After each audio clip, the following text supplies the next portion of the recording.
Top 4 or 5 ways to raise a woman's libido. 1, get off birth control.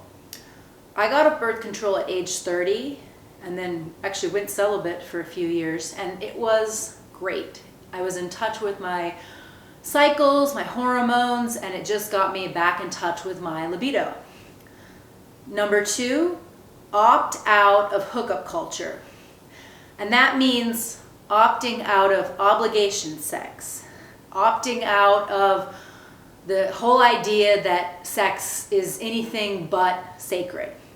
So there's a lot of things that tell you it's like having a shot glass, and people kind of have the idea like it's just kind of another drink in your life, but it's not. It's actually an exchange of energy, and you have every right to refrain from doing it unless it is of the utmost love, sacred, respect, and absolute desire.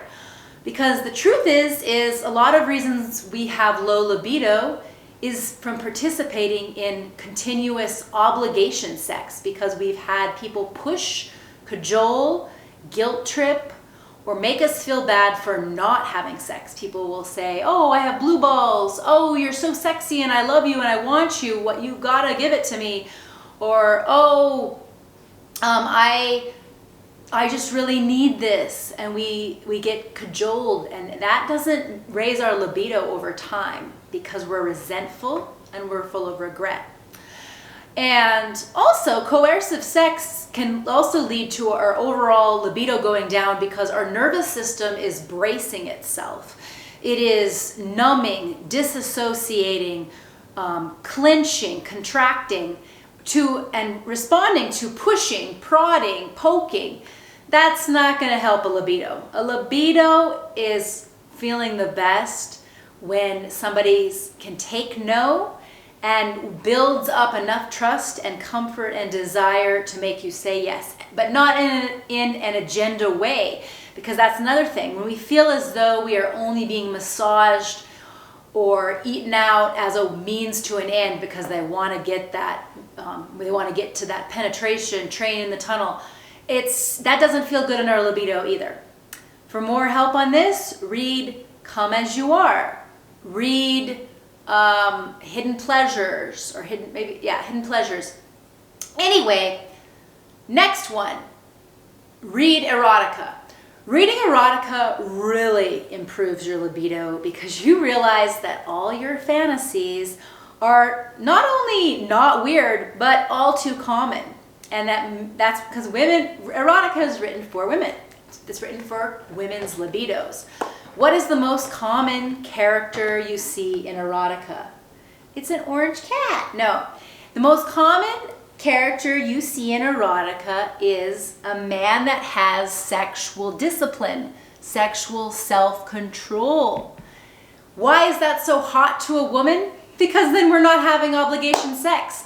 That character will heal you, because seeing a man literally be like, no, you're not ready for me yet, and wanting to build up the connection, the trust, the foreplay. Even kidnappers in erotica will say, no, you're not ready for penetration yet, which is hilarious because it reveals how much women want to have safety, emotional safety. Weird that we have to read an erotica novel about a kidnapper and a hostage situation to finally get that non-coercive sex we've craved, but that's how it is. That's what erotica reveals. And last but definitely not least, Kiwi Vibrator. Now, a Kiwi Vibrator really helped my libido because, as I've been talking about our nervous system and our kind of tendency to clench, if you have any kind of like entry-level pain, a tendency to brace yourself, a tendency to have to feel like you have to feel like you're just not ready, but you have to do it, a Kiwi Vibrator can help heal all of that, all of those impulses in your nervous system, because it's a shallow entry vibrator. And there's something about the vibrations, like it was developed to actually help you heal your nervous system and your tendency to brace yourself. And it really does work. I've been using it the past few years.